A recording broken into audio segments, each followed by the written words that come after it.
جو لوگوں کو نیند کا پرابلم ہے نا، وہ تسبیحات پڑھ کے سو، دیکھو نیند کتنی اچھی آتی ہے. ٹرسٹ جو ہے مدر آف آل ڈیزیز، ساری بیماریاں صحیح ہوتی. اور آج کے زمانے میں سکون اتنی آسانی سے نہیں ملتا. سکون ملتا در اہل بیت پہ آنے سے. بسم اللہ الرحمن الرحیم. بسم اللہ الرحمن الرحیم. انا آتیناک الکوثر. عزیزان محترم، اسی سورہ کوثر کے اوپر the most recommended سورہ حالات کو بدلنے کے لیے اور دل کو سکون پہنچنے کے لیے بہت اچھا. پیس کرتا، پیس، سکون. آج سب سے زیادہ پرابلم یہی ہے، سکون نہیں. ہزاروں درہم کما رہے لیکن ہمارے پاس یہ سورہ کی اگر مسلسل آپ تلاوت، اللہ دل کو سکون دیتا ہے. اس لیے کہ یہ سورہ اللہ کے رسول کو اور بی بی خدیجہ الکبریٰ کے دل کو سکون پہنچا. میں نے شاید پہلی یا دوسری تقریر میں کہا تھا کہ دل کو سکون ملا کہ اللہ نے ہم کو کوثر عطا کیا. اور اللہ نے کوثر، سب سے چھوٹا سورہ ہے، 3 آیتوں پر سورہ ہے، مکی سورہ ہے. اولاد کے لیے بہت اچھا ہے، رزق کے لیے بہت اچھا ہے، سکون کے لیے بہت اچھا ہے.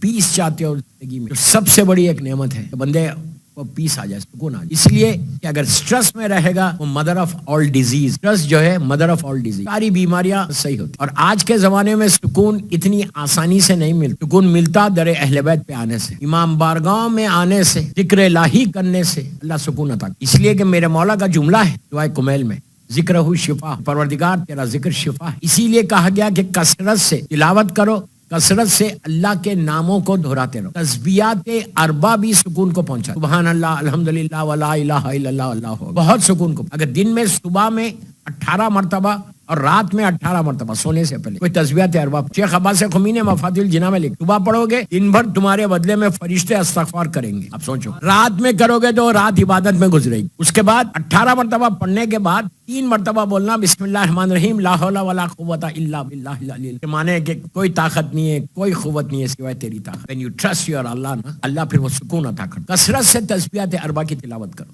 گاڑی چلا رہے، بیٹھے ہوئے، خالی وقت ہے، لیکن ایٹ لیسٹ سونے سے پہلے ضرور پڑھنا. بستر پہ جانے سے ہارڈلی 2-3 منٹ کی بات ہے، لیکن رات سکون سے گزرتی. جو لوگوں کو نیند کا پرابلم ہے نا، وہ تسبیحات اربع پڑھ کے سو، دیکھو نیند کتنی اچھی آتی. نیند بہت بڑی نعمت ہے. بعض وقت نیند ہی نہیں آتی، $1 ملین گھر میں پڑا ہوا ہے، بغیر پل کھائے نہیں سو سکتے. اس کا ذکر کرو، وہ نیند دے دے گا. دوبارہ تو سورہ کوثر، ہر امام سورہ کوثر کی تفسیر بن کر آئے. اور آج جس امام کی ولادت کی محفل ہے، ہمارا نواں امام کاظمین میں دفن ہے.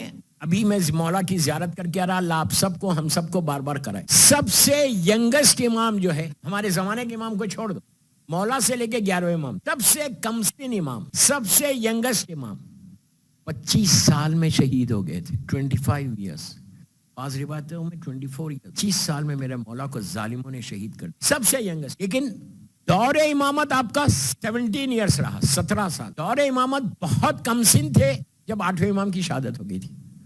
بہت کم سن تھے. 7 ایئرس فیو منتھس آپ کا سن تھا. 7 سال کے تھے. غریب امام دنیا سے چلا گیا، شہید ہو گیا. مامون رشید نے زہر دیا تھا.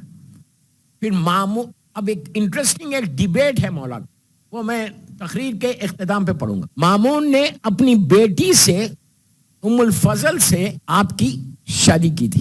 کیوں کی تھی شادی؟ کوئی چاہنے والا نہیں تھا. مامون خود باپ کا قاتل ہے، دشمن اہل بیت ہے. اسی لیے کی تھی کہ امام جب بہت ینگ تھے، 7 ایئرس کے تھے یا 8 ایئرس کے تھے، یا بعض روایتوں میں 9 سال کے. میں امام کے حالات پڑھ رہا، اس لیے اس نے اپنے دربار میں، اپنے محل میں بلا کے امام کو رکھ لیا تھا.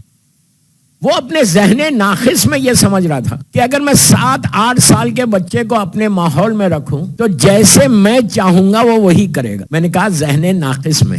امام دنیا میں آ کے تربیت نہیں لیتا. ہمارا امام پیدا امام ہوتا. وہ ظالم یہ سمجھ رہا تھا میں محل میں رکھ کر ان کے مزاج کو بدل دوں گا. امام وہ نہیں ہوتا. اب آگے سننا امام کے حالات. ایک ہلکا سا میں نے بریف کیا. آپ کی ولادت 195 ہجری میں ہوئی اور 10 رجب. آپ کی شہادت 220 ہجری بغداد میں ہوئی. 29 ذی قعدہ. ولادت کی تاریخ کل ہے، شہادت کی تاریخ 29 ذی قعدہ، آخری ذی قعدہ کہا گیا. بہرحال آپ کے والد ہمارے غریب امام ہیں. آپ کی والدہ کا نام سبیکہ خاتون تھا. مسئلہ کیا ہے ہمارے پاس، ہم لوگ معصومین کے والدہ کا نام نہیں رکھ، ہم کو ماڈرن نیمز چاہیے، ڈراماز کے نام چاہیے. یاد رکھو کبھی بھی نام کا اثر ضرور ہوتا. اپنی بچیوں کے نام سبیکہ رکھو، اپنے بچیوں کے نام ختیجہ رکھو. نیت کرو کہ مجھے بیٹی ہوگا تو میں ختیجہ نام رکھوں گی، بیٹی ہوگی تو سبیکہ رکھوں گی. سمانہ رکھوں گی. یہ نام ہمارے اوپر فرض ہے, لازم ہے کہ ہم اپنی امام کے والدہ کے نام اپنی اولاد میں اپنے بچیوں کے نام رکھیں, اس لیے کہ اس کا اثر بہت ہوتا, نام کا اثر بہت ہے. اگر آپ ماڈرن نیم کے چکر میں جاؤ گے تو ماڈرن ہی رہے گی لڑکی. جو آج کے ہمارا پرابلمس ہے, آج کے 1000 جو پرابلمس ہے نا, اس کا یہ بھی ہے کہ نام کے طرف ہم تصور ہی نہیں کرتے. لوگ مجھے فون کرتے, لوگ میسیجز کرتے کہ مولانا فلاں دن اتنے بجے 2 بج کے مثال کے طور پہ 18 منٹ پہ میری بیٹی پیدا ہوئی یا بیٹا پیدا ہوا, کوئی اچھا نام دو اور ستاروں سے نکال کے دو. میں ہمیشہ پوچھتا ہوں ڈیٹ کیا تھی. مثال کے طور پہ اگر کوئی جماعت ثانی میں پیدا ہو یا رجب میں پیدا ہو لڑکا, تو میں نے کہا سیدھا علی حسین رکھ لو, نام علی حیدر رکھ لو, نہیں کوئی اور نام بتاؤ. ستاروں سے میں نے کہا یار ستارے ہمارے پاس آئی نہیں. میں کیا بول رہا, غور سے سنو. ستاروں کو سٹارز کے چکروں میں مت پڑو. یہ ہارسکوپ کا دیکھنا یہ یوتھ میں زیادہ ہے کہ میرا سٹار یہ بول رہا. What do you mean your star? میں نے اس سے جب ہمیشہ یہ کہتا ہوں کہ بابا سنو, تم ستاروں سے دیکھ کے کرو بول رہے, جس کے دروازے پہ ستارہ اترا اس کے دروازے پہ جاؤ. حقیقت نہیں ہے. ہم یہ چکروں میں پڑو ہی مت. یہ جو پرابلم ہے نا, یہ جنتریوں کا پرابلم انڈیا میں بھی ہے, پاکستان میں بھی ہے. پہلے جنتری چھوٹی آتی تھی, اب امامیہ جنتری اتنی موٹی. یہ جنتریوں کے چکروں میں مت, یہ اور وہ کچھ نہیں ہے. معصوم جو بولتے ہیں اس پہ عمل. ہمارا عقیدہ, بلیو, ہمارا فیتھ یہ ہونا کہ جو معصوم چاہتے وہ ہم کرنا. تو ناموں کے چکروں میں ضرور معصومین کے ناموں پہ اپنے بچوں کے نام رکھو. اس کی برکت ہی الگ, عجیب رحمت ہے. مثال کے طور پہ اگر تم نے خدیجہ نام رکھا بیٹی کا, تو کیا عالم ہوگا آپ خود سوچو. بی بی خدیجہ کا نام مسلسل 24 گھنٹے تمہارے گھر میں اگر لیا جائے, برکت نہیں ہوگی؟ کیا بول رہا یار. مادر فاطمہ ہے, کوئی معمولی ہستی نہیں. 24 گھنٹے تم خدیجہ خدیجہ خدیجہ بولے تو اس نام کی برکت اتنی ہے. اس لیے کہ ایک جملہ بول دیتا بی بی خدیجہ کے اوپر, میرا ٹاپک بی بی خدیجہ نہیں, میری ٹاپک نوے امام ہے, میں صرف ناموں کی حد تک بات کر رہا. بی بی خدیجہ اس پرسنالٹی کا نام ہے کہ اللہ کے رسول کے بارے میں جناب ام سلمہ سے ایک روایت ہے. بی بی خدیجہ کے بعد جو سب سے ریسپیکٹڈ وائف تھی سرکار کی, وہ جناب ام سلمہ تھی. سب ریسپیکٹڈ ہے, جو اہل بیت سے محبت کرے وہ ریسپیکٹ. اللہ کے رسول کی بی بی ام سلمہ یہ کہتی ہے, مدینہ منورہ کا واقعہ ہے, بی بی ام سلمہ یہ کہتی ہے کہ کبھی اللہ کے رسول کو غصہ آتا ہی نہیں تھا, کبھی غصہ نہیں آتا تھا, اور ہم کو 24 گھنٹے غصہ آتا نہیں. ذرا سا مزاج بدل جائے تو غصے میں بدل جاتا. حرام اس لیے کیا گیا, کبھی غصہ نہیں کرنا. کبھی غصہ آئے نا تو جا کے وضو کر لو, تمہارا غصہ اتر جائے گا. پرابلم یہ, غصہ ہم پیسے والے پہ نہیں کرتے, غریب پہ کرتے. میں جو بولنا تھا میں نے بول دیا. کسی اور پہ نہیں کرتے, بیوی پہ کرتے.